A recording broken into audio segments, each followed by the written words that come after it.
ప్రస్తుతం team India England పర్యటనలో ఉంది. దీనిలో భాగంగా ఇంగ్లాండ్ తో 5 టెస్టులు ఆడుతుంది. ఇప్పటికే 3 టెస్టులు కూడా అయిపోయాయి. అయితే ఈ టెస్ట్ సిరీస్ కు ముందు టెస్టుల కోసం భారత్ ఎప్పుడు ఇంగ్లాండ్ లో పర్యటించినా ఆ సిరీస్ ను పటౌడీ ట్రోఫీగా పిలిచేవారు.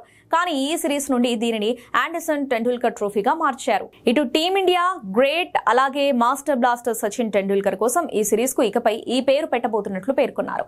అలాగే ఇంగ్లాండ్ తరపున అత్యధిక వికెట్లు తీసిన బౌలర్ జేమ్స్ ఆండర్సన్, అలాగే ఓవరాల్ గా కూడా 3వ బౌలర్ ఆండర్సన్ ఉన్నాడు. దీంతో ఇరు జట్ల బోర్డులు ఈ పేర్లు పెట్టాలని భావించాయి. అందుకే ప్రస్తుతం జరిగే టెస్ట్ సిరీస్ కు ఆండర్సన్ టెండూల్కర్ సిరీస్ అని నామకరణం చేశారు. అయితే దీనిపై ఆండర్సన్ ఆసక్తికర వ్యాఖ్యలు చేశాడు.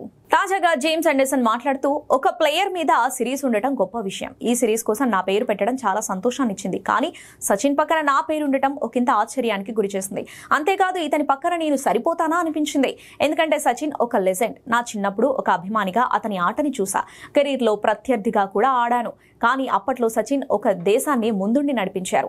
అటువంటి వ్యక్తి పక్కన నా పేరు ఉండటం నాకు నిజంగా ఆశ్చర్యం వేసింది అని పేర్కొన్నాడు. ఇదిలా ఉండగా 42 ఏళ్ల వయసులో కూడా ఆండర్సన్ ఇంకా T20 లీగుల్లో ఆడుతున్నాడు.